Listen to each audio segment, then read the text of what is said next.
Je vais commencer. Je pose la question à vous trois. Comment vous appelez? Vous pouvez juste donner votre prénom, votre âge et ce que vous faites dans la vie. Bonjour, je m'appelle Saïna, je suis âgée de 19 ans et je suis actuellement étudiante en première année. Bonjour, je m'appelle Sarah, j'ai 18 ans et je suis actuellement en première licence de sciences politiques. Bonjour. Bonjour, je m'appelle Aurel et j'ai 18 ans et de base, je suis étudiante. D'accord. À quel âge avez-vous entendu parler de la dépression? Personnellement, ça a été plus au collège. On commence à en parler et ça s'accentue au fil des années d'études. Pareil au collège. Moi, c'était un petit peu plus tard, vers le lycée. D'accord. Alors, comment avez-vous connu la dépression dans votre vie?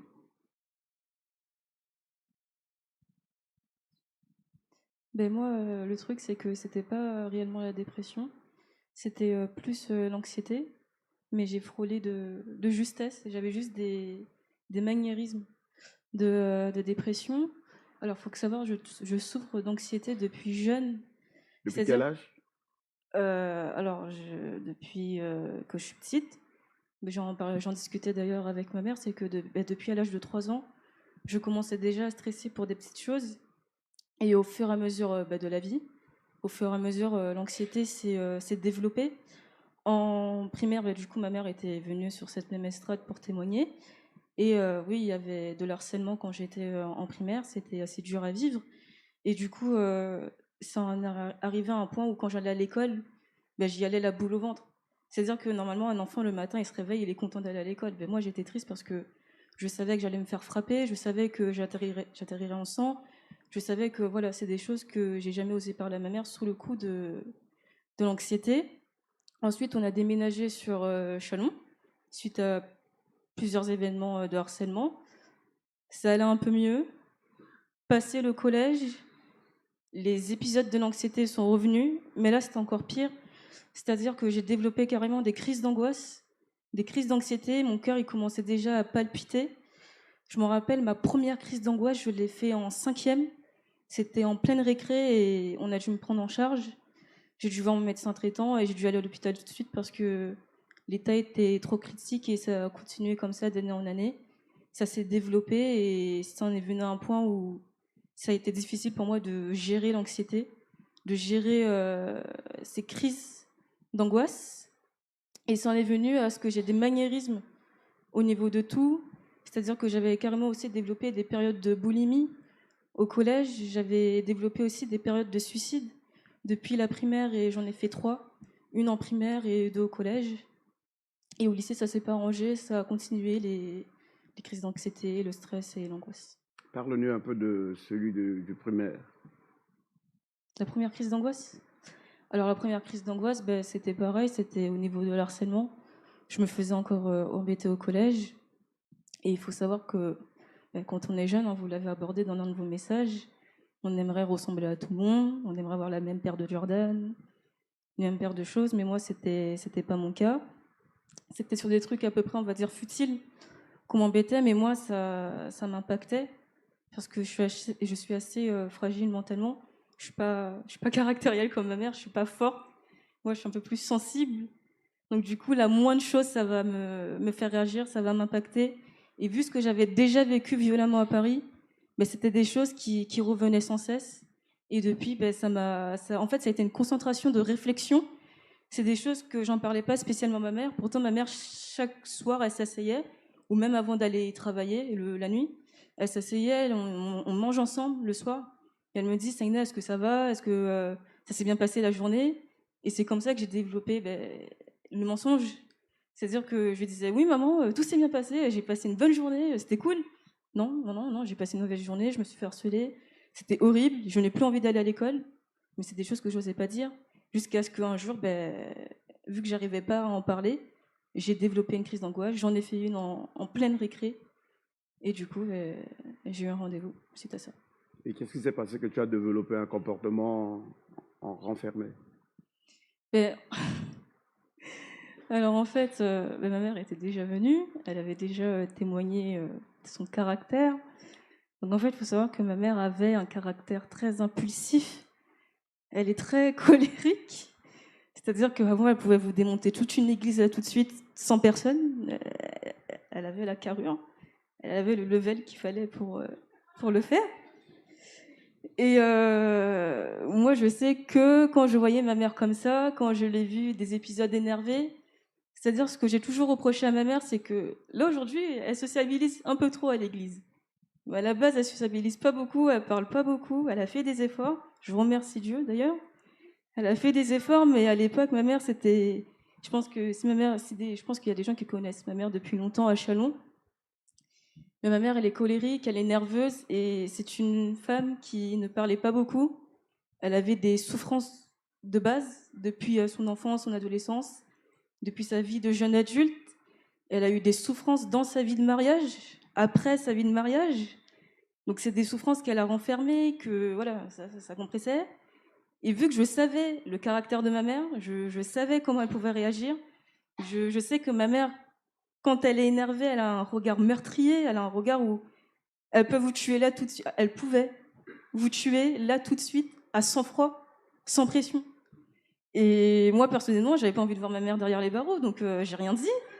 Et excusez-moi, j'ai rien dit parce que j'ai pas envie qu'il y ait quelqu'un qui souffre ou quoi. Je souffre déjà moi-même, j'ai pas envie que quelqu'un souffre. Du coup, voilà. D'accord. Donc, tu t'es renfermé à cause de son caractère et de son comportement. Oui, parce que je savais que ça aurait créé des dégâts, donc j'ai rien dit. Mais est-ce que cela te faisait du bien en Alors, te renfermant? pas du tout, parce que du coup, c'est pour ça que j'en ai parlé au départ de ces crises de boulimie. Alors, c'est-à-dire qu'à l'époque, je faisais beaucoup de sport. Du lundi au samedi, je faisais du sport tous les jours, depuis la primaire, et ça a continué au collège. Et le truc, c'est que j'avais déjà une alimentation saine, mais c'est-à-dire que je me renfermais dans cette alimentation-là, et c'est pour ça que j'ai dit que j'ai développé ces maniérismes de mensonge. Je peux donner un exemple, c'est-à-dire, il y aura un pot de Nutella de 1 kg. Normalement, un pot de Nutella de 1 kg, ça dure des mois. Mais avec moi, ça durait une semaine, même pas. Parce que je m'empiffrais, je m'empiffrais, je m'empiffrais. C'est-à-dire que je pouvais prendre un bon petit déjeuner, je pouvais bien manger à midi, je pouvais prendre un goûter et bien manger le soir, mais je me renfermais dans la nourriture. Et ma mère voyait que ça n'allait pas, elle voyait la chose, mais elle me posait quand même la question. Et moi, je lui disais non, tout va bien. Mais au fond, je souffrais, j'étais triste. Honnêtement, je le dis, j'avais aucun goût à la vie. Et selon toi, tu penses qu'il y a des jeunes filles comme toi qui en souffrent quelque part et qui ne veulent pas parler à leurs parents à Alors, cause de leur caractère? alors honnêtement, oui. Oui, oui, il y a encore des jeunes qui en souffrent, qui n'en parlent pas par peur des représailles, du caractère de leurs parents, de savoir comment ma mère ou comment mon père va réagir. Est-ce que ça sera pas trop violent? Est-ce qu'il va le prendre en compte? Comment ça va se passer? Ça sera quoi les conséquences après? D'accord. Sarah? Du coup, moi personnellement, la dépression, ça a commencé quand j'étais petite, je dirais au niveau de la primaire. Je me sentais pas bien dans mes relations familiales et aussi amicales parce que en primaire, j'étais assez rejetée. Mais enfin, en fait, j'ai acheté un peu l'amour de mes amis pour que ça passe correctement. Et j'ai vécu du coup ma prière comme ça. Et après, en fait, ça s'est beaucoup plus aggravé au niveau du collège. Là, enfin, mon cercle d'amis a changé. Il était plus soft, on va dire. Enfin, c'était mieux. Mais en fait, il y avait quand même déjà des dégâts dans ma vie et ça n'allait pas psychologiquement. Je me sentais pas bien. Et pareil, j'ai développé beaucoup d'anxiété. Bah, ça c'est vraiment au fur et à mesure des années, c'était de pire en pire. Et ce que je dis souvent, c'est que ma pire année, c'était l'année de la 4e. Je me suis même pas reconnue, je me sentais vraiment, bah, vraiment pas bien. Et c'était vraiment un état de, de tristesse permanent, mais sans vraiment pouvoir l'expliquer. On se sent juste mal on sait on va pas forcément bien, mais on sait pas dire le pourquoi du comment. C'est juste là dans nos cœurs, notre cœur il est lourd, on étouffe et bah, elle a parlé tout à l'heure des crises d'angoisse. Là, c'est vraiment justement, ben, on étouffe pour de bon. C'est-à-dire que ça prend vraiment au cœur. Enfin, la respiration elle se coupe, etc. C'est pas facile. Et je sais que cette dépression, elle a été aggravée bah, par des choix personnels, avec des copains et tout, quand j'étais bah, notamment au collège. Et après, ça s'est calmé au lycée. Il y avait toujours du stress, de l'angoisse, mais ça s'est calmé au lycée et tout, bah, notamment avec l'église, à force d'écouter, etc. Et voilà. Est-ce que pour toi, la dépression, c'est un sujet tabou ou c'est signe de faiblesse d'en parler avec vos parents? Euh, pers- Personnellement, je pense que oui. Parce que je pense que bah, des fois, en fait, quand on dit qu'on va mal, j'ai l'impression que c'est comme si ça remettait énormément de choses en cause. Et c'est ça qui peut-être crée un obstacle à la discussion et au fait que ben, on puisse livrer notre cœur parce que la dépression, c'est pas, on n'est pas en dépression comme ça, il y a forcément des causes. Et s'il y a des causes, ça veut dire que si on dit qu'on va mal et que on est dépressif, bah, c'est qu'il va falloir parler de ces causes justement qui font qu'on est dans cet état. Et du coup, c'est ça qui bloque parfois la parole. D'accord. Alors, moi, ça a commencé, j'étais petite également, j'avais environ 7 ans. C'est à partir du moment où, du coup, j'ai quitté le Cameroun et que je suis venue ici. Parce que, en fait, ce qu'il faut savoir, c'est que, du coup, moi, j'ai été adoptée, donc, du coup, par ma maman, que vous connaissez. En fait, c'est ma grande sœur. Donc, j'ai été adoptée par elle. Donc, j'ai quitté mes parents biologiques au Cameroun avec mes autres sœurs. Donc, je suis la dernière d'une famille de 6 filles. Donc, en fait, j'ai changé totalement d'environnement. Et quand je suis arrivée ici, c'était un peu compliqué parce que forcément, j'ai dû apprendre à vivre du coup avec mon père adoptif. Et déjà de base, j'avais pas forcément une relation où je communiquais facilement avec mes parents. Et le fait d'arriver à l'école et que du coup, quand je suis arrivée, enfin, on a changé mon âge. Donc, je suis passée de 5 mars 2003 à 5 avril 2004. Donc après, au niveau de l'école, j'étais grande de taille, mais j'étais la plus petite en âge. Donc en fait, quand j'étais en classe, on se moquait de moi par rapport à ça. Parce qu'on disait, oh, mais toi, t'es grande, pourquoi t'es là, tu fais pas l'âge qu'il faut. Enfin, je subissais des remarques comme ça à l'école, en primaire surtout. Et ça a continué plus tard. Du coup, j'ai commencé à mentir. J'ai dit que j'avais sauté une classe parce que j'étais trop intelligente.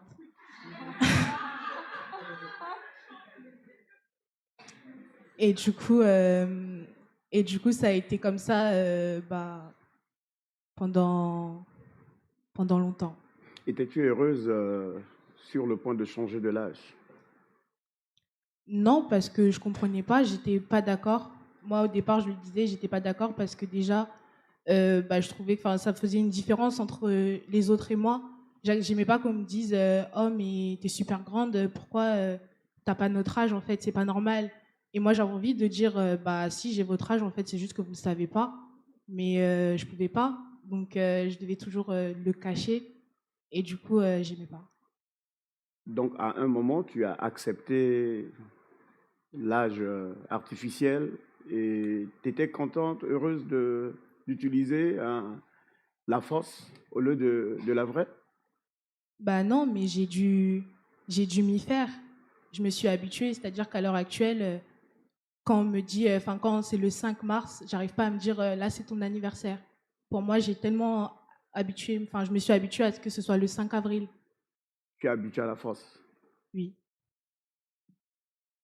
Ça t'a pas créé de l'angoisse, de stress, que tu puisses accepter quelque chose de faux et que tu marches avec et que tu veux proclamer le nom de Dieu ou Dieu aimerait que tu sois servante de Dieu demain. quand tu seras servante de Dieu? Comment tu vas utiliser le faux et les vrais? Bah si, et en fait, j'avais de l'angoisse du coup parce que ça arrivait à un stade où, bah, à l'école, on se moquait de moi. Donc, j'avais pas forcément, comme Saïna, elle a dit, j'avais pas forcément envie d'y aller. Et parfois, je disais, je pleurais, je disais: «Je veux pas aller à l'école» et on me dit: «Non, mais c'est rien, tu vas t'habituer, c'est pas grave». Et après, c'était surtout aussi, bah, de la colère parce que, je comprenais pas. Je disais: «Pourquoi, moi, je peux pas juste être comme les autres et juste, bah, vivre ma vie, en fait?» D'accord, OK. Penses-tu qu'il y a des personnes également qui ont changé leur âge et qui sont heureux, heureuses avec la force et ils pensent que c'est quelque chose de bien? Bah, oui, moi, je pense qu'en fait, c'est surtout, c'est un peu c'est un peu la facilité dans le sens où, bah, enfin, on va changer notre âge parce qu'on dit que ça permettra qu'on puisse venir plus facilement, mais on ne cherche pas la volonté du Seigneur dans ça, en fait. Qu'en dis-tu? Quelqu'un qui dit qu'il veut le baptême du Saint-Esprit, qui normalement a 30 ans et qu'il a changé son âge, il a 25 ans, et que lui demande à Dieu de lui donner un mari, une maison, un travail. Comment cela se passe avec Dieu? Dieu, il s'en fout de l'âge ou... Bah, moi, je pense qu'il faut être sincère et bah, reconnaître qu'on a fait du faux et le Seigneur, il n'est pas faux. Donc, c'est pas possible. On peut pas, en fait, on peut pas être dans le faux et vouloir que le Seigneur il nous fasse grâce de certaines choses. Donc, le tout, c'est, je pense qu'il faut être honnête et juste reconnaître là où on a mal fait. Je bénis Dieu pour ton honnêteté parce que c'est pas tout le monde qui vont s'asseoir là et parler aux yeux du monde entier que j'ai changé mon âge. Ça, c'est vraiment le Saint-Esprit qui te convainc de le confesser aux yeux de tout le monde. Et je prie qu'il y en a plein peut-être qui sont assises quelque part et qui puissent se repentir parce que le problème, c'est que demain, tu vas avoir un enfant. Demain, tu vas avoir un enfant et peut-être toi, tu as changé 5 ans et que tu as un enfant. Mais c'est comme si ton âge et ton enfant, parfois les gens te regardent, ils se disent, mais est-ce que c'est à 14 ans qu'elle a eu son enfant ou à 12 ans? Parce que la personne a changé son âge. C'est ça le danger. Donc c'est mieux que tu le dis aujourd'hui que demain, quand tu auras un mari, tu puisses droit, rester sincère avec lui. Écoute, ça, c'est pas mon âge. Voici mon vrai âge. Et comme ça, tu puisses continuer parce que demain, ton mari va te rabaisser à cause de ce faux si lui-même il rentre en contact de la vérité. Tu peux juste parler aux yeux du monde que, écoute, c'est mieux de le confesser, de se libérer, parce qu'il y a des conséquences dans la vie familiale, dans tes finances, dans tout ce que tu fais. Tu vas élever un peu, tu tombes. Tu vas élever un peu, tu tombes. Mais les gens ne vont jamais réaliser que c'est le diable. Or, moi-même, je détiens le faux en moi. J'ai le diable en moi. Parle à quelqu'un devant le micro, parce que c'est un point très important. Bah, moi, je pense que c'est important d'être honnête et de dire la vérité parce que dans tous les cas, c'est un mensonge. Donc, c'est un mensonge qu'on va continuer à garder, à conserver, à grandir avec pour pas que les autres soient au courant. Donc, moi, je pense que c'est pas, enfin, il faut pas choisir la facilité, il faut pas chercher à vouloir faire les choses rapidement parce que ça peut nous aider pour un document, pour une situation, mais vraiment prier pour que, enfin, mettre le Seigneur en premier et être toujours dans la vérité. Merci. Sarah, tu as parlé que quand tu étais au collège, tu as commencé à avoir des amis. Pourquoi les amis? Pour, pour gagner quoi? Bah, personnellement, c'était de la reconnaissance. Et comme si je voulais enfin, qu'il y ait des gens qui reconnaissent ma valeur, enfin, ce que je suis vraiment en fait. Et bah, du coup, en fait, enfin, j'ai complètement changé de personnalité en fait.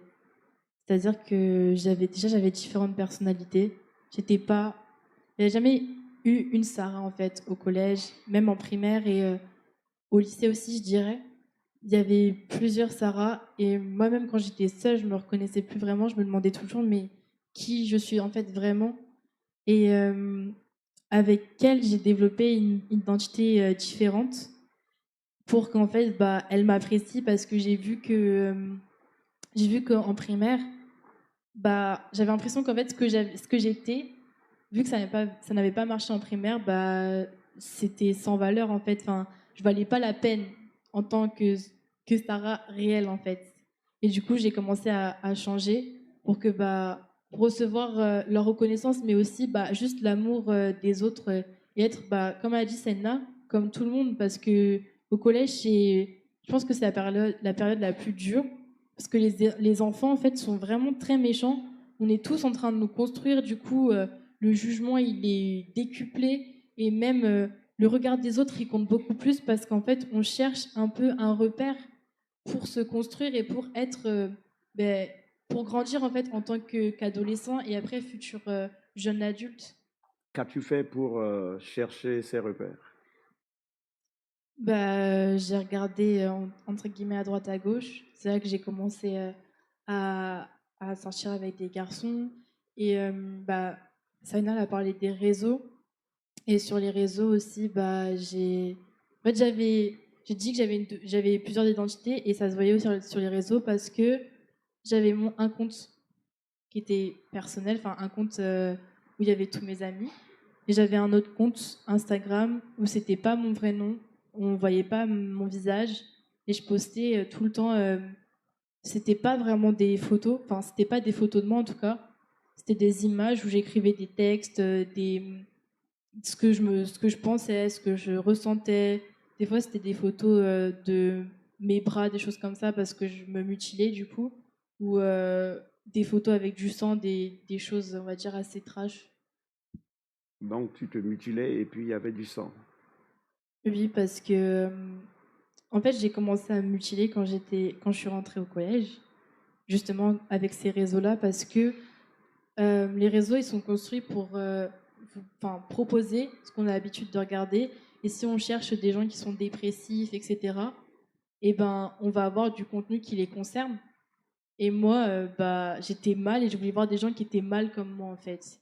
Et du coup, j'ai cherché ça sur les réseaux et c'est là que je suis tombée sur une fille qui parlait de mutilation. Et, euh, et elle disait qu'elle se sentait mieux quand elle le faisait, mais qu'elle le regrettait après. Mais sur l'instant, ça lui permettait d'exprimer une douleur intérieure qu'elle n'arrivait pas à exprimer oralement. Et j'ai commencé à marquer mes bras au début. Et après, j'ai commencé bah, à me couper directement les cuisses, la poitrine, le ventre, les bras, bah, un peu partout où je pouvais. Et voilà. Tu utilisais quoi pour te couper? J'ai utilisé du verre parfois. J'utilisais des lames de rasoir, des lames de cutter, tout ce qui pouvait couper, bah, je l'utilisais.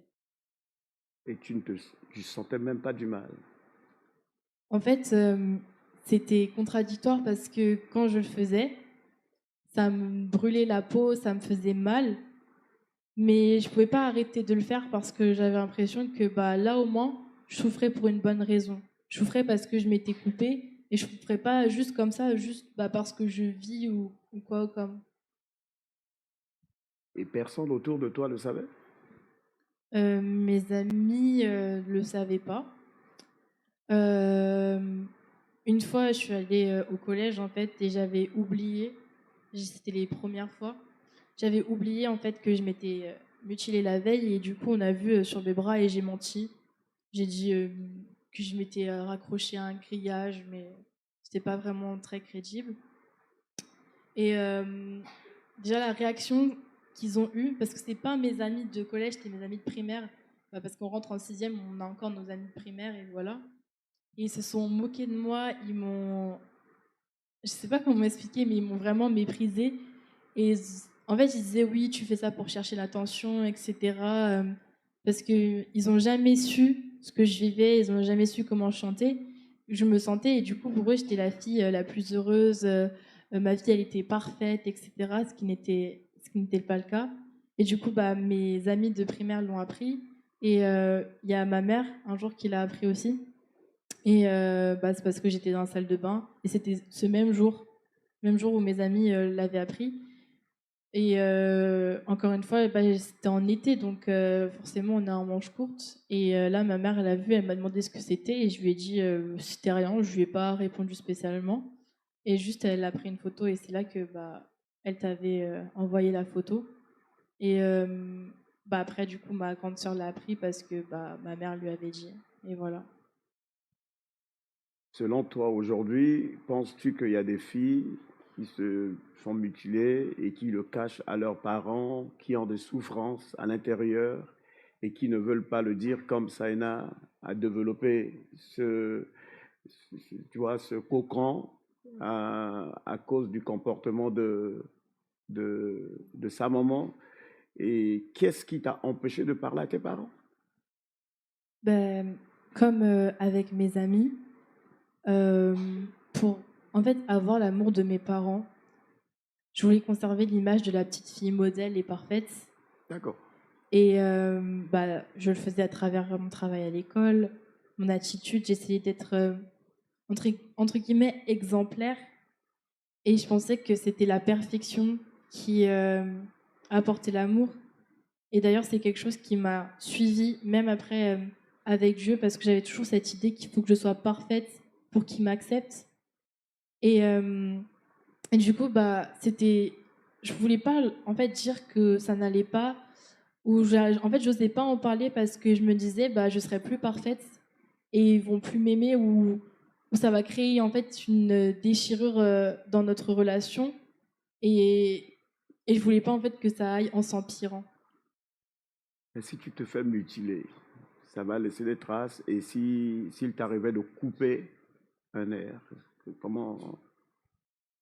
Honnêtement, à ce moment-là, je m'en moquais parce que j'avais fait des tentatives de suicide, j'ai fait des tentatives de suicide et je pensais souvent au suicide aussi. Donc, bah, c'est un peu violent à dire, mais je me suis dit, ça fait d'une pierre deux coups, quoi. Enfin, je serais enfin débarrassée.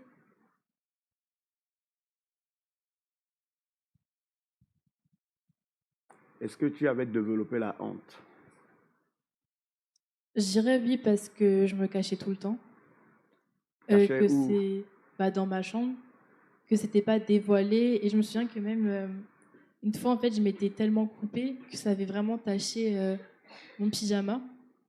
Et ce pyjama, je l'avais enfui quelque part. Et quand j'ai voulu après ranger, après on va dire des années, quand j'ai retrouvé, en fait, trier mes vêtements, je l'ai retrouvé.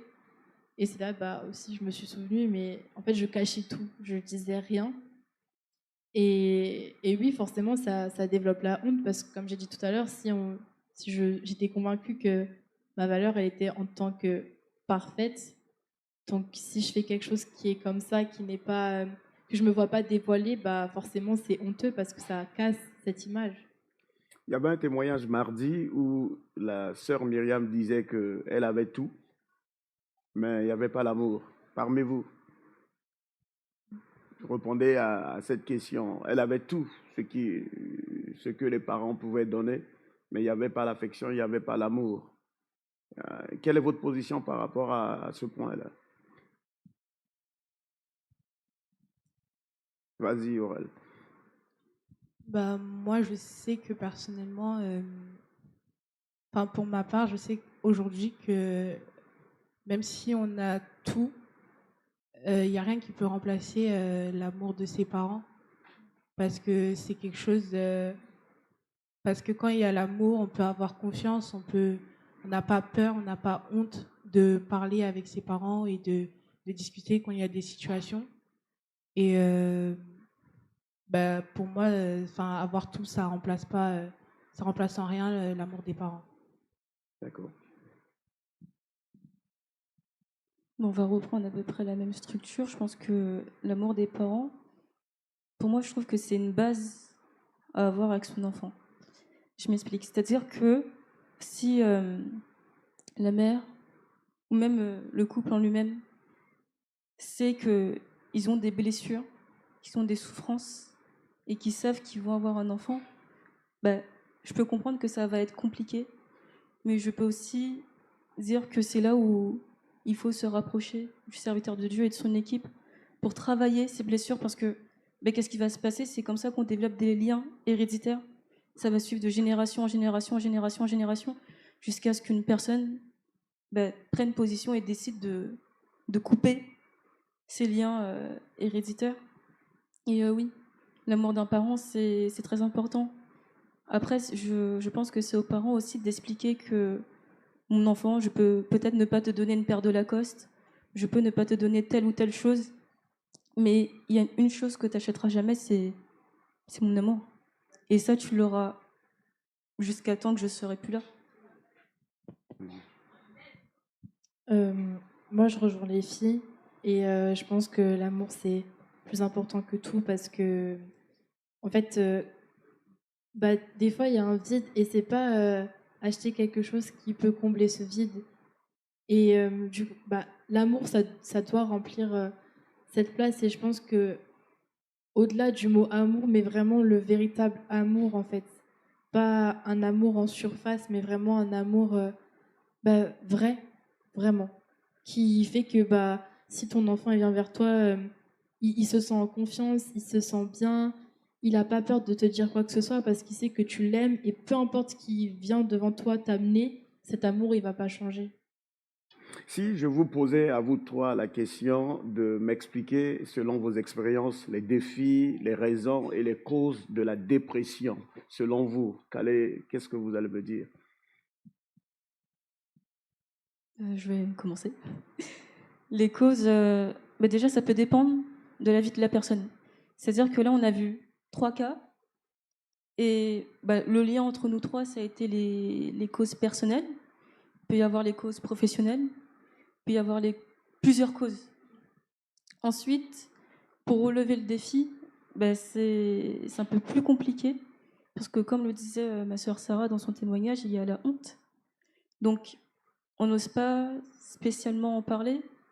On n'ose pas spécialement dire, ben voilà, je souffre de dépression, je suis mal, est-ce que tu pourrais prier pour moi, est-ce que tu pourrais m'aider? Je sais plus c'était quoi la cause. La cause et puis la raison, les raisons. Ah, ben les raisons, ben pareil. Ça peut être professionnel, ça peut être le privé. Après aussi, ça peut être une concentration de tout. Après, comme je l'ai dit, ça dépend vraiment des cas, de chaque cas.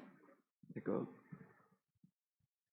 Bah, je reviens un peu sur ce que Saina elle a dit parce que les causes, il peut y en avoir plusieurs. Moi, je sais que par exemple, j'ai parlé du fait de mes parents quand je suis venue, mais ça n'a pas été la principale raison pour laquelle j'ai pu être en dépression parce que après, le fait de justement, en fait, c'est une continuité, c'est-à-dire que à la base déjà, on n'avait pas de relation et tout. Après, je me suis attachée à des personnes qui n'avaient pas, qui eux-mêmes n'avaient pas reçu d'amour. Donc au final, moi, comme Sarah elle a dit, j'ai été amenée à sortir avec un garçon et au final, j'ai mis tout mon cœur dans cette relation-là pour qu'après, du jour au lendemain, bah, la relation elle se termine. Donc ça a encore plus envenimé les choses parce qu'après ça, j'étais totalement à terre. Genre, je j'étais triste, j'étais en colère, je me sentais pas bien dans mon corps, dans ma peau, tout. Et du coup, ça a été l'une des causes pour laquelle bah, j'ai été encore plus en dépression. C'est à partir de ce moment-là même que j'ai commencé vraiment à me dire bah, je sers à rien, je veux mourir. Et voilà. Après, le fait de. C'était. Comment C'est pour, bon, c'est bon, même si peut-être Sarah, mais je vais juste te faire une parenthèse. Tu as essayé de trouver quelqu'un pour combler le trou. Est-ce que cela t'a aidé? Parce que tu venais de dire que ça a créé des causes, mais pourquoi chercher quelqu'un? Pour faire quoi? Moi, personnellement, c'est pas bah, parce que non, ça m'a pas aidé déjà. Au contraire. Et c'est surtout parce que à ce moment-là, cette personne-là, c'était la seule personne qui, je pouvais dire, me connaissait réellement. C'est-à-dire, c'est la seule personne à qui j'ai dévoilé mon secret, entre guillemets, de dire ah, tu sais, bah, moi, tu me vois comme ça avec ma mère, mes parents, mais c'est pas ça. Et après, le fait d'en parler, le fait de pouvoir parler de tout, quand ça va pas, le fait de pouvoir dire, bah là aujourd'hui, il s'est passé telle situation dans ma famille, donc je me sens pas bien et en face, on reçoit du soutien, on reçoit de l'affection. Bah pour moi, ça a été de juste bah, continuer dans ça en fait. Donc, si je comprends bien, tu préfères parler à quelqu'un qui ne connaît pas Dieu, développer une relation et dire toutes les vérités de ce qui se passe chez toi. Donc, les jeunes filles aujourd'hui, ils trouvent des personnes dans le monde et ils racontent tout ce qui se passe chez eux à la maison à ces personnes sans savoir les dangers que ces personnes pourraient causer dans leur vie demain. Bah, je pense que oui, parce que moi personnellement, à ce moment-là, j'avais même pas. Enfin, je me disais même pas qu'il y a un Dieu quelque part et demain, il y aura des conséquences sur ma vie. Moi, à ce moment-là, je voyais juste une personne qui prend du temps pour me parler, qui m'écoute, qui dit qu'il m'aime. Donc, forcément, je cherchais pas plus. Et que diras-tu à une jeune fille qui dit ah ben il a une voiture, elle a une voiture, il a un travail, il va m'aider parce que ah ben il a un bon carrière. Tu, tu diras quoi? C'est selon ton expérience. Bah, je pense que déjà, si, enfin, c'est non, ça va pas fonctionner parce que si c'est pas la volonté du Seigneur, dans tous les cas, ça va pas se faire. Enfin, les personnes, on l'a déjà entendu plusieurs fois. Un jour c'est oui, un jour c'est non. Moi, si on m'écoutait à 18 ans, j'étais mariée, et je vivais ma vie, et au final, non, pas du tout. Ça s'est pas fait comme ça. La personne du lendemain, elle a retourné sa veste et elle m'a dit, bah non, je t'aime plus. Donc, on ne peut pas se fier sur un homme, on ne peut pas juste mettre tous ses espoirs en une seule personne en disant bah, il a une voiture, il a un travail et il m'aimera toute sa vie. À ce moment, comment a été tes nuits? Bah, je dormais pas. Je dormais pas et je pleurais tout le temps parce que bah, je me cachais aussi. Parce que ce qu'il faut savoir, c'est que bah, du coup, mes parents, ils n'étaient pas du tout d'accord avec cette relation-là. Donc, en fait, j'avais trop de honte et de fierté aussi pour aller, par exemple, voir ma mère et lui dire bah, il m'a quitté et je me sens triste. Parce que je me disais, ils vont être d'accord, enfin, ils vont être contents, en fait, enfin, qu'ils avaient raison depuis le départ et que cette relation-là, elle n'a pas fonctionné. Donc, c'est vrai que bah, je gardais tout pour moi et je passais mon temps à pleurer, à manger. Je passais mon temps à manger, je mangeais tout le temps. Je cachais de la nourriture sur mon lit parce que bah justement, je sais pas, je me sentais mieux après. Wow.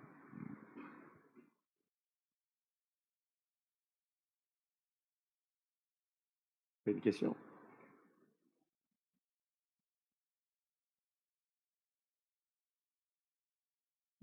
Ma question par rapport à ce que j'entends, du coup, vous avez tous vécu un mal-être et à chaque fois vous dites que vous attendez quelque chose de vos parents, mais du coup, c'est quoi pour vous l'amour? Qu'est-ce que vous attendez d'un parent? Comment il peut vous aider? Alors Sarah, elle a répondu en partie puisqu'elle a dit d'avoir une relation de confiance et de pouvoir se livrer, dire les choses. Mais vous, en tant qu'adolescent, vous attendez quoi de vos parents justement pour avoir une aide? Bah moi personnellement, à ce moment-là, la chose que j'attendais, c'est qu'on m'écoute parce que quand je parlais par rapport au fait qu'à l'école ça n'allait pas trop, bah on m'écoutait, mais on me disait ça va aller. Et ce qu'il faut savoir aussi, c'est que moi, avant de rentrer dans cette relation-là, je suis venue voir mes parents et je leur ai demandé la permission. Et ils n'ont pas voulu m'écouter, ils n'ont pas voulu comprendre mon point de vue et ils m'ont juste dit non. Genre, non, c'est pas le moment, non, t'as pas l'âge, donc tu le fais pas. Et du coup, à partir du moment où je me suis pas sentie écoutée, j'ai fait en secret.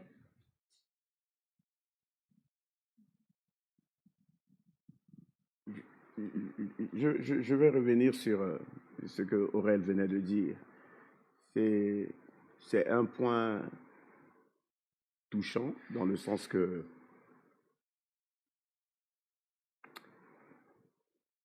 est-ce que tu penses qu'il y a des jeunes qui cherchent à faire du mal à d'autres jeunes? Oui, je pense que parfois ça peut être de façon inconsciente. Une personne qui dans son environnement, voit peut-être, je ne sais pas, la tromperie, par exemple, qui a été habitué, ses parents sont comme ça. Donc, d'une façon ou d'une autre, il va juste reproduire ce qu'il a vécu. Donc, des fois, ils ne vont pas forcément avoir conscience de l'impact de ce que ça peut faire chez une personne qui n'a pas confiance en elle ou qui se sent seule. Comme on avait entendu pendant l'intercession, par exemple, l'histoire de Manon et de Chloé. C'est des choses que il y a des personnes qui le font, des fois ils en ont pas conscience, des fois ils en ont conscience, ils font du mal à des personnes de façon délibérée parce que c'est drôle, parce que voilà, je peux le faire, donc je le fais, mais des fois il y en a des personnes qui le font de façon inconsciente. Selon ton expérience, qu'est-ce que tu as à dire à une jeune fille actuellement? Peut-être elle est en train de suivre un jeune qui, comme Sarah venait de le dire, elle a un compte, elle a des faux comptes, et peut-être qu'il y a des faux comptes, parle avec toi, parle avec une autre, et que toi tu penses qu'il est sincère, mais il n'est pas sincère, avec les blessures, les nuits blanches, peut-être tes notes ne marchaient pas. Qu'est-ce que tu as à dire à une jeune fille actuellement qui est en train de vivre les mêmes choses? Moi, ce que je pourrais dire, c'est vraiment d'en parler, de pas. En fait, si on en est arrivé à ce point-là, c'est qu'il y a vraiment un problème quelque part, il y a un manque quelque part. Et peut-être juste le fait de se confier à quelqu'un, d'en parler à ses parents, essayer de dire, il y a telle chose qui se passe dans ma vie, et les parents, enfin, le fait de chercher à pas chercher dehors ce qu'on n'a pas reçu à la maison, en fait, juste de demander à ses parents, d'en parler à ses parents, de pas rester comme ça dans le je vais courir derrière un garçon dehors, mais j'en parle d'abord dans ma famille, dans mon cercle, et après, peut-être qu'elle va recevoir au final l'amour véritable qu'elle a besoin au lieu de le chercher dehors chez quelqu'un d'autre. Maintenant, une jeune fille amène un garçon chez elle à la maison. Le papa, il est dépressif. Un alcoolique qui aime l'argent et qui regarde les biens que cet homme-là amène et qui laisse sa fille dans une relation. Mais après, c'est sa fille qui ne dort pas. C'est sa fille qui souffre. Quel conseil tu as, il faut que nous arrivons, que vos témoignages arrivent à aider une jeune fille. Peut-être il y a une jeune fille qui s'est fait violer, qui n'a pas dit à ses parents. Elle est là, assise à la maison, ou un jeune garçon qui s'est fait violer. Parce que c'est le point que je voudrais vous amener, dans le sens que c'est quand vous êtes au collège que parfois les filles vont finir par dire, parce que la dépression change notre nature. Je peux dire maintenant, je vais aimer les filles, ou je peux dire maintenant, je suis garçon, je vais aimer les garçons. C'est de là qu'on change. C'est comme si on flippe de l'autre côté à l'autre côté, juste facilement, et on change de comportement. Qu'est-ce que vous avez à dire à ces personnes aujourd'hui? Allez-y, sentez-vous libre. Moi, ce que je pense, c'est que, en fait, il n'y a pas d'autre solution que Dieu, honnêtement. Parce que, en fait, on arrive des fois à un stade où, si c'est pas Dieu qui le fait, il n'y a pas de solution, en fait. Et je pense que, des fois, c'est vrai, c'est pas facile d'en parler aux hommes, mais je pense que ça peut être plus facile parfois d'exprimer son cœur à Dieu et même aux serviteurs de Dieu et à nos responsables parce que on a eu, enfin, moi je considère que c'est vraiment une grâce d'avoir des responsables qui sont là pour nous encadrer, qui sont là pour nous aider parce que des fois il y a des choses qu'on ne se sent pas de dire à nos parents qu'on va pouvoir leur dire parce qu'on sait que ces personnes-là, ça sera différent, elles vont être là pour nous écouter, elles vont être là pour nous épauler et nous guider aussi selon ce que dit la parole et pour vraiment qu'il y ait un véritable accompagnement et juste qu'on ne soit pas laissé dans la nature avec nos problèmes, quoi. Je vais sauter rapidement, aller sur l'autre point. Qu'est-ce qui s'est passé au fil des temps que vous avez fait face à la pornographie, à la masturbation? Moi, je dirais que c'est... Bah, premièrement, c'est venu avec le collège, avec les amis. D'accord. Et bah, en fait, c'était déjà d'autres jeunes qui en parlaient. Et, euh, et après, bah, ils disent: «Oh, Sarah, tu connais ça, tu connais ci, tu connais ça.» Et en fait, quand tu dis non, tu connais pas, on se moque de toi. Alors que bah, c'est des choses qui sont parfois vraiment très, très sales, on va dire. Mais on va se moquer de toi parce que tu connais pas. Et je sais même que ça commence vraiment en primaire parce que En primaire, à quelle classe? ben, moi, je sais que j'étais en CP quand, bah, comme j'ai dit tout à l'heure, j'ai commencé très jeune avec les garçons, etc. Et on avait fait tourner des rumeurs sur moi comme quoi j'avais eu des relations avec un garçon, mais j'étais en CP et je savais même pas ce que c'était en fait. Donc je pense que pour que des jeunes en primaire puissent en parler, ça commence déjà très très tôt. Et bah, moi personnellement, ça a commencé en sixième où on m'a posé des questions, j'ai pas su répondre. Et après, bah, du coup, je suis allée regarder parce que Internet, c'est ça. Tu écris ce que tu veux sur Internet et tu as accès à plein de choses, tu découvres plein de choses. Et bah, c'est comme ça que je suis rentrée un peu dans ce monde-là. Et ben, ça allait en s'empirant, en grandissant, quoi. D'accord. Allez. Bah, moi aussi, c'était pareil, c'était par rapport enfin, à l'école. Le fait de, bah, justement, quand tu dis non, je connais pas, on se moque de toi. On dit: «Ah, mais t'es bizarre, t'es coincé et tout.» Et du coup, parce que tu veux un peu, bah, tu veux faire comme les autres, tu veux pas te sentir différent.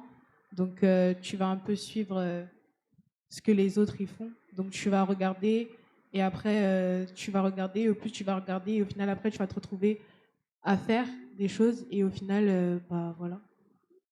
Avez-vous donné de l'importance à ces amis qui vous ont conduit sur ce chemin? Bah, personnellement, oui, mais après, en fait, c'est, je sais pas comment expliquer, mais c'est des amis qu'on a.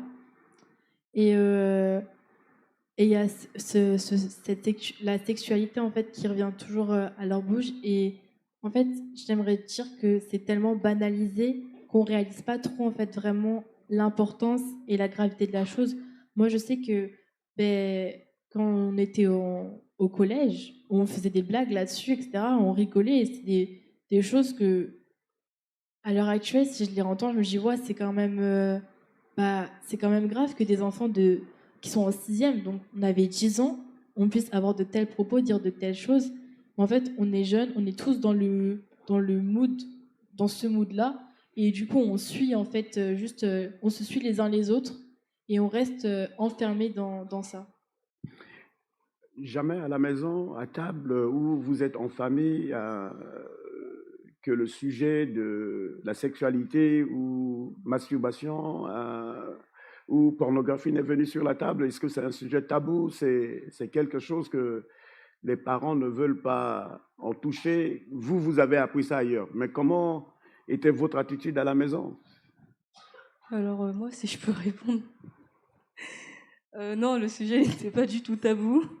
Au contraire, c'est ma mère qui s'est avancée sur le sujet depuis la primaire. Depuis la primaire, elle me dit: «Tu sais, Saïna, tu rencontreras des enfants, comme Sarah disait, sur certains sujets, te parlant de ci, te parlant de ça, mais tu sais, ta mère, elle est là, hein. Tu peux venir en parler. Il n'y a pas de tabou.» C'est juste moi qui me crée des tabous parce que, ouais, on va pas se mentir, hein, entre jeunes, on vient devant nos parents, on se dit: «Ouais, mais maman, c'est quoi ça, c'est quoi ça?» Enfin, ça va être un peu gênant, on va pas se mentir. Mais ma mère, honnêtement, elle a toujours été ouverte, mais elle m'a expliqué pourquoi elle était ouverte au sujet. C'est-à-dire que ben, dans ma famille, ils sont très stricts. C'est des sujets dans ma famille qui sont tabous. Et elle me l'a dit, elle voulait pas répéter ce schéma-là. Donc elle a toujours été ouverte jusqu'à aujourd'hui, du haut de mes 19 ans. Elle a toujours été ouverte. Elle m'a toujours posé des questions ben, sur l'orientation. Est-ce que je suis ci? Est-ce que je suis ça? Et c'est moi-même qui est obligée de dire, mais maman, calme-toi. Enfin, il est encore, il est encore tôt. Enfin, tu vas trop vite. Mais sinon, non, non, ça n'a pas été un sujet tabou. Et justement, elle m'encourage à ce que ça ne soit pas tabou. Et que s'il y a des choses qui se passent, ben d'être ouverte là-dessus. D'accord. Alors moi, contrairement à Saina, c'était grave tabou. C'est-à-dire que c'est pas un sujet, on n'en parlait pas. En fait, on a commencé à en parler à partir du moment où bah, justement j'ai eu un copain. Et en fait, ma mère, elle était persuadée à ce moment-là que j'avais des relations avec mon copain. Et moi, je lui disais, bah non, non. Et elle me croyait pas. Donc en fait, c'était tout le temps. Enfin, elle voulait m'en parler, mais c'était de force parce que moi, à ce moment-là, bah, j'avais pas envie d'en parler parce qu'il n'y avait pas lieu d'en parler, en fait. Je me souviens même d'une fois où elle m'a dit, on va sortir. Et on est sorti et elle m'a ramené chez un gynéco. Et, et le gynéco, il dit, mais pourquoi vous l'emmenez? Enfin, voilà. Et elle voulait me faire prescrire la pilule. Et moi, j'ai dit, bah non, parce que j'ai pas de relation avec mon copain. Mais elle voulait rien savoir. Et au final, après, moi, je suis partie. J'ai dit, bah non, pourquoi tu fais ça et tout? C'est la honte. Enfin, non. Et non, en fait, à partir du moment qu'on a commencé à vouloir en parler, c'était. En fait, c'était un peu. Enfin, voilà, elle voulait vraiment qu'on en parle parce qu'elle pensait que j'avais des relations. Et au final, quand j'avais besoin d'en parler, je ne l'ai pas fait parce que je me suis dit, bah, de toute façon, elle pense déjà que je fais des choses, donc pourquoi j'irais lui en parler voilà, quoi. Donc, j'ai rien dit. Vas-tu dire que votre discussion t'a poussé vers l'extrême ou quoi? Non, je pense. Bah, non, pas nous. Enfin, Parce que tu n'as pas arrêté la relation avec ton copain. non. Non, j'ai pas arrêté la relation et en Parce que fait, tu l'as dit non. Mais non à elle, ben oui à toi. Tu gardes ton oui. bah, à ce moment-là, je lui ai dit non parce que c'était vraiment non. Mais OK. après, quand c'est devenu oui, je me suis dit, bah, je vais pas lui en parler parce que déjà, ça va faire toute une histoire. Et puis, je me suis dit, bah, de toute façon, elle pense déjà que c'est le cas, donc autant rester. Alors, explique l'histoire. Déjà, dans ta tête, tu as créé une histoire. C'est quelle histoire? Bah, l'histoire, c'était que elle pensait que je. Enfin, quand je suis. Non, non, elle te dit que tu n'as pas de relation, tu as une relation, toi tu dis non. Maintenant, tu as une relation et tu t'es créé de l'histoire en disant que si moi je vais la dire, elle va créer des choses. Pourquoi? Pourquoi ne pas être sincère? Bah, à partir du moment où bah, j'ai persisté à rester en couple, ma mère et moi, En on avait. restant quoi? En couple. N'utilise même pas ce mot. Ça ne se dit jamais. N'utilise pas ce mot-là. Non. Change le mot. Tu n'as pas couple. Change le mot. À partir du moment où j'ai continué dans la relation, bah, ma mère et moi, on n'avait plus du tout de communication. C'est-à-dire qu'on Qui a coupé se... la communication? C'est toi ou c'est elle? des deux côtés. Non, mais toi, tu es resté dans ta relation Oui. en ignorant, Oui, moi non plus, sans je voulais... autorité. Oui. Moi non plus, je voulais pas... Enfin, moi non plus, je voulais pas lui parler, je voulais pas lui en parler. Donc, en fait, c'est juste... je voulais pas en parler, je préférais rester bah, dans ma relation parce que j'étais bien dedans. Et du coup, on a juste arrêté de parler. Mais là, tu viens de donner une très belle explication. Tu es resté dans quelque chose qui, à la fin, elle dormait, peut-être elle ronflait, et toi, tu dormais pas. Tu vois les conséquences de ne pas dire la vérité. Alors, selon toi, quand tu auras un enfant, à quel âge tu parleras de la sexualité à ton enfant? Bah, je pense dès la primaire. OK. Parce que bah, dans tous les cas, c'est des choses qu'on apprend à l'école. Donc, s'il y a des... Enfin, il faut aborder le sujet. Après, ça, on aborde le sujet, mais en restant aussi, en fonction de l'âge, en fait, en restant soft, on va dire. Et plus l'enfant grandit, plus on rentre dans les détails. Selon vos expériences, conseillerez-vous à quelqu'un d'avoir des relations aventurières, tu vois, d'une manière comme ça? Allez, vous allez dire que les gens rentrent en aventure, des relations qui n'aboutissent à rien, et que demain peut-être c'est la faute de papa, c'est la faute de maman, c'est la faute du pasteur, c'est la faute de ceci, c'est la faute de cela. Ben, franchement, non, faut vraiment le plus possible éviter parce que bah, après, Dieu, il a quand même trouvé un moyen de nous toucher à travers ça. Et s'il n'y avait pas eu ça, bah, peut-être que les choses seraient différentes.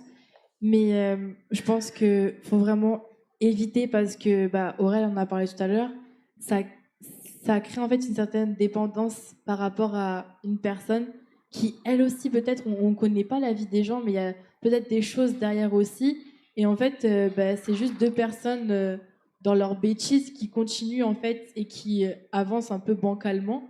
Et ben, on peut pas grandir comme ça, on peut pas avancer comme ça et on peut pas s'épanouir comme ça, même si des fois c'est bon, enfin, on profite de la vie, on va dire, mais c'est pas durable en fait, c'est pas quelque chose qui va persister et ça sera, enfin, obligatoirement à un moment donné, les deux ou une des personnes va finir, bah, entre guillemets, avec une aile cassée parce que bah, Une quoi?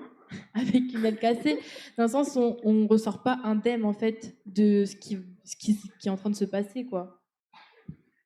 Selon toi, pourquoi les jeunes veulent rentrer dans une relation amoureuse? Bah, pour moi, je dirais qu'il y a deux raisons. Comme on a évoqué tout à l'heure, bah, c'est parce qu'on recherche l'amour, on recherche la validation, etc. Et du coup, bah, en fait, la relation qui se développe, c'est une relation, on pense que c'est ça l'amour parce que la personne, on lui dit des choses qui sont confidentielles, entre guillemets, qu'on ne dit pas aux autres, qu'on n'arrive parfois même pas à dire à nos parents. Donc on a l'impression que cette personne-là, elle nous connaît vraiment, qu'elle s'intéresse vraiment à nous. Et du coup, c'est ça qui, je pense, peut attirer en fait bah, des jeunes dans des relations. Et la deuxième raison, je pense que c'est aussi bah, pour se conformer aux autres parce que c'est normal. Et bah, moi, je parle par exemple au lycée quand on dit oh bah moi je veux pas être en couple ou enfin je veux pas être en relation ou ou je veux pas être avec un garçon, je veux pas avoir de relation avant le mariage, moi je vais me marier, je vais attendre parce que bah maintenant ma vision elle a changé, mais franchement on se fait vraiment je vais pas dire démonter mais presque parce que même moi je peux parler par rapport à mes amies proches, elles comprennent pas, elles disent mais déjà t'es même pas sûr que ça sera la bonne personne, des choses comme ça. Mais en fait, les gens ne comprennent pas. Et je pense que bah, des fois, on n'a juste pas envie d'être remarqué et pas envie d'être différent. On veut juste passer inaperçu et être comme les autres. Et du coup, bah, pour être comme les autres, on fait comme les autres, en fait. D'accord. Hmm? La question, c'est pourquoi les jeunes veulent-ils rentrer dans une relation amoureuse? Bah, moi, personnellement, je pense que c'est parce que c'est dû au manque d'affection. On n'a pas reçu forcément d'affection, donc on va rechercher de l'affection dehors. Et aussi parce que, comme l'a dit Sarah, on va vouloir être comme tout le monde, parce que le fait de pas avoir de copains, ça va être bizarre. Les gens, ils vont pas comprendre, donc ils vont dire ah mais toi t'es bizarre, t'es coincé, donc tu vas vouloir faire comme les autres. Dernière question, je sais qu'on va revenir dessus. Quel est l'avantage que vous avez trouvé dans vos relations?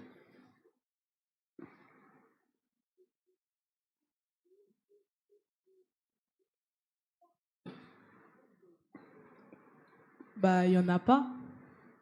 Il y en a pas parce qu'au final, enfin quand on, Tu parles aux jeunes qui te suivent là-bas, tu leur parles à eux.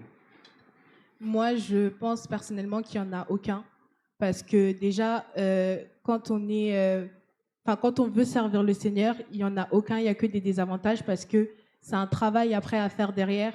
Parce que du coup, as été avec une personne qui connaît pas le Seigneur, donc forcément, la personne aussi, elle transporte tous ces problèmes, en fait. Et du coup, après, il faut faire un travail derrière dessus. Donc, ça, des fois, tu as l'impression de ne pas avancer comme il faudrait et tu as juste. Enfin, s'il n'y a pas le travail.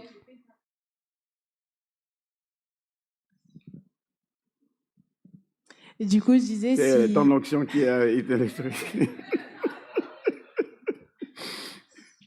Du coup, je disais qu'il y en a aucun parce que du coup, surtout quand on veut servir Dieu, parce que c'est un péché. Et du coup, forcément, après, on doit faire un travail derrière. Et si on ne fait pas de travail, on n'avance pas avec le Seigneur. Donc, il n'y a pas d'avantage à avoir un copain.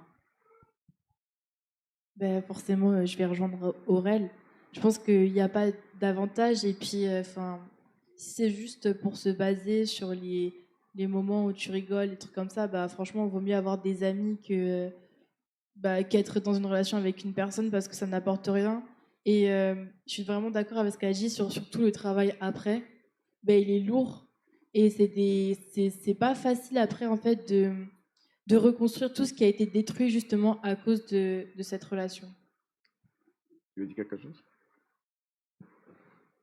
J'ai dit dernière question, mais je vais encore ajouter un. Vous grandissez, vous avez parlé de la dépression. Imaginez une fille qui est chez ses parents, qui a l'angoisse ou le stress, qui amène la dépression, et que ses parents sont en train de la pousser au mariage, sans savoir ce qu'elle a à l'intérieur. Qu'est-ce que vous avez à dire? Avez-vous déjà vu des personnes où les parents disent faut que tu te maries rapidement, marie-toi rapidement, j'ai besoin d'un beau-frère rapidement, tu amènes mon beau-fils quand, tu amènes ma belle-fille quand? Qu'est-ce que vous, en tant que jeune qui marche avec Dieu, a donné comme conseil à ses parents? Je vais commencer. Vas-y. Ne le faites pas. Moi, je connais un cas Qui ne le fait pas? Les parents ne Ok, poussaient dis, pas oui. Ok. à vous marier. Ma mère, elle a donné une partie de son témoignage. Ok. Donc, il y a d'autres parties. Ok. Elle me regarde, donc là, c'est compliqué. Mais plus sérieusement, oui, ne poussez pas vos enfants à vous marier. Pour donner un exemple précis et court, parce que c'est pas moi de le donner. Et voilà, je tends la perche. Ma mère, à la base, ne voulait pas se marier, sauf qu'elle l'a dit. Elle m'a conçue hors mariage et elle provient d'une famille stricte. Donc dans la famille, déjà à la base, c'est au moment du mariage que tu pars. Mais elle, c'était pas le cas. Vous l'avez écoutée, elle l'a dit, elle est partie avant. Et arrivée dans une église, on l'a forcée à se marier. On a vraiment insisté. Je sais plus si elle l'avait témoigné ou pas. C'est toi qui révèles les choses, hein, et puis je garderai comme question la prochaine fois. Mais j'ai dit que ce sera court parce que c'est pas moi de le dire.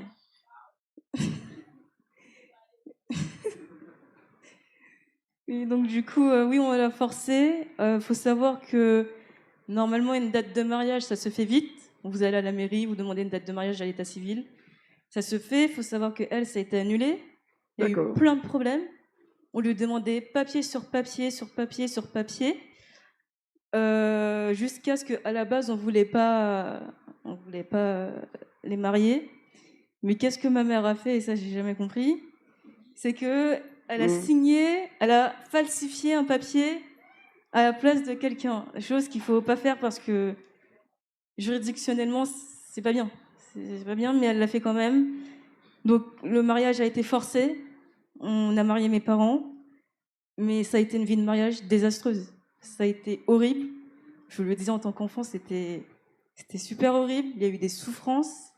Je le dis dans ma bouche d'enfant, ma mère, elle le dira elle-même.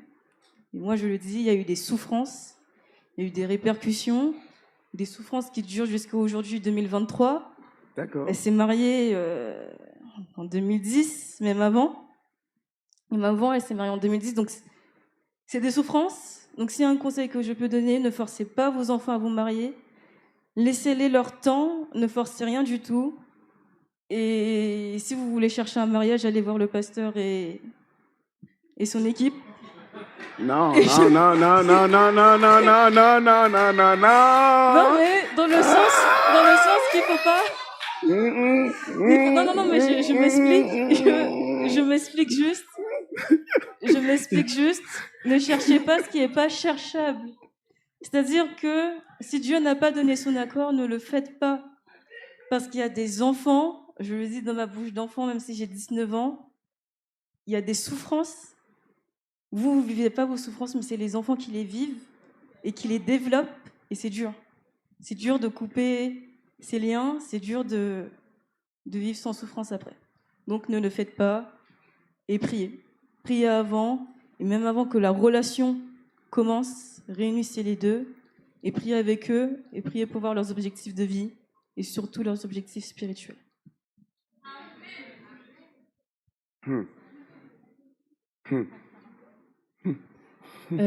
Moi, personnellement, je suis d'accord avec Saina. Je pense qu'il faut pas le faire. Et je pense qu'il y a beaucoup de raisons de ne pas le faire parce que, premièrement, comme on voit, quand on arrive comme ça, bah, on a tous, entre guillemets, notre bagage. Et deux personnes qui se marient, elles s'unissent devant Dieu. Et c'est pareil, en fait. Enfin, s'unir avec la mauvaise personne, comme elle a dit, ça a des conséquences. Et c'est les bagages qu'on a, on les apporte juste aux enfants qui vont venir après de ce mariage.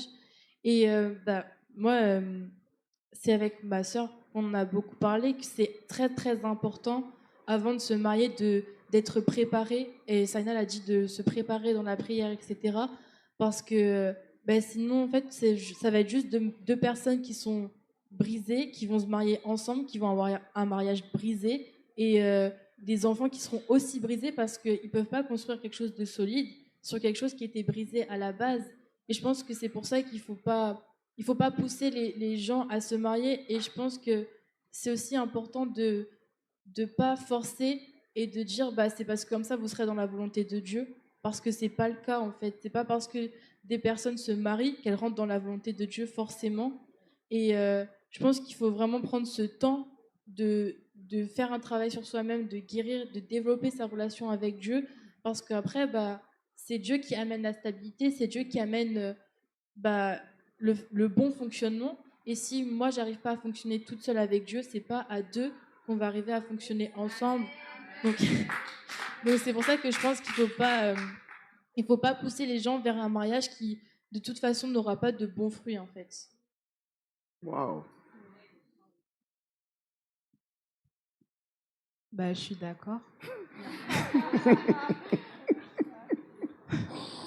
Non, mais elles ont tout dit et c'est vrai, ça sert à rien de se marier juste pour se marier parce qu'au final, on subit les conséquences, que ce soit aujourd'hui ou demain. Le Seigneur, si c'est pas sa volonté, il va pas être dedans en fait. Donc ça sert à rien de. J'ai pas entendu parce que vous avez les oreilles ailleurs. J'ai dit si c'est pas la volonté de Dieu, il va pas être dedans. Donc, on va pas prendre la décision de se marier. Et puis l'appeler dedans. Et après mettre Dieu dedans, c'est pas comme ça que ça marche. Donc, ça sert à rien de vouloir faire les choses par précipitation et vouloir se marier juste parce que il y aura du gâteau au mariage. Il y aura du quoi?